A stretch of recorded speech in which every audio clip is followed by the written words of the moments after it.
Hello, in this video we will be rewriting expressions with positive exponents.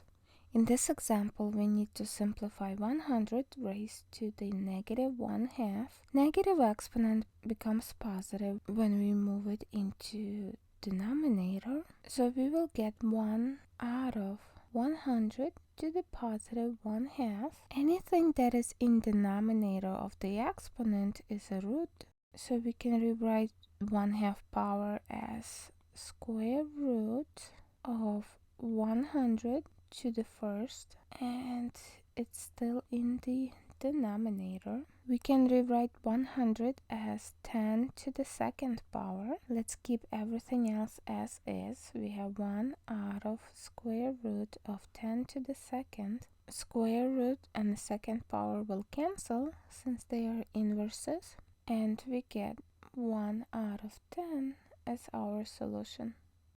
In this example, we need to simplify 8 raised to the negative 1/3 power. Negative 1/3 power will become positive when it's moved into denominator. So let's rewrite this as 1 out of 8 raised to the positive 1/3 power. 8 is raised to a fraction, and anything that is in denominator of this exponent is the root, so we can rewrite this as 1 out of cube root of 8 to the first. 8 can be factored into 2 times 4, and then 4 can be broken down into 2 times 2. So we have 3 prime factors of 2. So we can rewrite 8 as 2 to the third. So let's have 1 out of cube root of 2 to the third. Since they are inverses, cube root and a cube will cancel, and we get 1 out of 2 as our solution. In this example, we have to simplify 32 raised to the negative 3 out of 5 exponent. Let's begin by making the exponent positive by moving it into denominator, so we get 1 out of 32 to the positive 3 out of 5 exponent. Whatever is in denominator of the exponent is the root.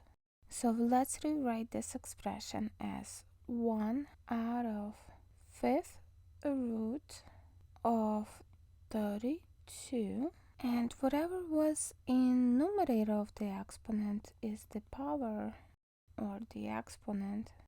So let's raise this whole thing to the third power. So we have 1 out of 5th root of 32 raised to the third power. Let's factor 32.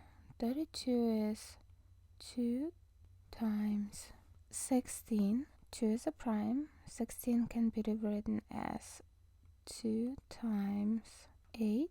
8 can be rewritten as 2 times 4. And 4 can be rewritten as 2 times 2.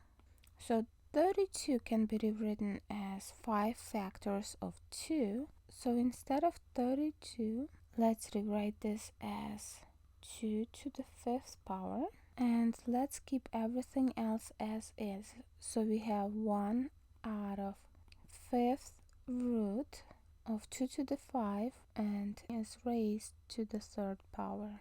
5th root and 5th power will cancel out because they are inverses. This will leave us with 1 out of 2 to the third power, which can be simplified further, and we will get 1 out of 8 as our solution.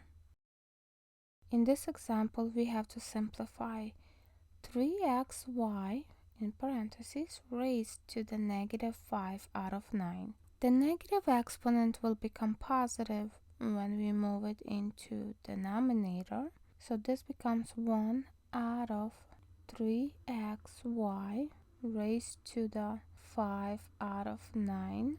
Whatever is in the denominator of the exponent is the root. So we can rewrite this thing as 1 out of 9th root of 3xy raised to the fifth power. And I'm going to distribute the fifth power because we don't have enough factors to reduce the radical. So let's distribute this fifth power into 3xy, and we will get 1 out of 9th root of 3 to the 5, x to the 5, y to the 5. And this is our solution. That's all.